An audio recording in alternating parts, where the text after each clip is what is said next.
Here are 4 things about women that 99% of men don't have the slightest clue. 1. Women can only love out of respect. 2. Women desire to control men, but they desire uncontrollable men more. 3. Women fall in love in a predictable straight line. 4. Emotional addiction is stronger than love. Out of these 4, the first is the most important. Women can only love out of respect. This is an interesting point, so let's dig further. In Shogun Method, I teach the hierarchy of needs. You might be familiar with this term, especially if you've studied Maslow. The hierarchy of needs theory suggests that certain needs must be met before others. This is especially true for women, particularly in their choice of men. In the female psyche, respect precedes attraction. A woman can never be sexually attracted to a man she looks down on. You can't force her. It's a psychological impossibility. It's like trying to get it up for a fat feminist with stinky breath and hairy armpits. It's impossible for most guys unless you've got a fetish for that sort of thing. So, this is what I'm saying.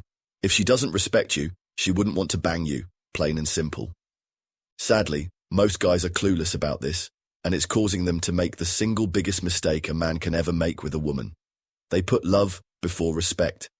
Before a man attempts to make a woman fall in love with him, he must first garner her respect. But most never do this. Instead of thinking, how do I make her fall in love with me? A man should think, how do I get more respect from her? When you're enrolled into the Shogun Method program, the first you learn is the I-Ray model. Like the hierarchy of needs, it arranges the stages of love in a step-by-step fashion. A woman falls in love in a straight line. Also, like a hierarchy, each stage must be fulfilled before the next. The first 2 stages in the I-Ray model are not about love at all. It's about creating intrigue and building rapport. In these 2 stages, you trigger her interest about who you are. This is where you show your worth as a sexual partner. You never jump straight into the 3rd stage to attempt to make her fall in love with you. But there's more to this than meets the eye. Love is good. Respect is better. But do you know what's best? Power. Boys seek love. Men seek respect. But kings seek power.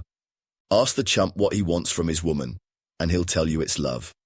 Ask the Chad what he wants, and he'll say respect. Ask the Shogun, and he'll tell you it's power. And here's something few outsiders to the Shogun Brotherhood know. Shogun Method is not about getting love at all. Heck, it's not even about getting respect. It's about getting power. Because here's the thing you must understand. Everything you do in life as a man should only have one purpose, and that's getting more power in your life. As a man, your mission in life is simple. It's about gaining power. Power over yourself. Power over other people. Power over your woman. As a man, people will measure your success by one thing, and one thing only. It's about how much power you have. Shogun Method is my lifetime of work. I wrote it to help you get more power over your woman. Shoguns know this. There's nothing such as equality in a sexual relationship. Your woman will only respect you if you exude power, and it's only through that respect that she can truly love you. I'm going to leave you with a final thought. There's nothing more pathetic than the pitiful sight of a powerless, impotent man. That's why I urge you, from a man to another, to seek power in every way possible. And not only that, when you seek power, you must be covert. Always hide your intentions. In Shogun folklore, we call this playing the pig to eat the tiger. As Sun Tzu wrote in The Art of War, when one is capable, he must pretend to be incapable. Ancient wisdom tells us this. You can only acquire power if you don't overtly seek it. Amateurs seek the spotlight, but power stays in the shadows.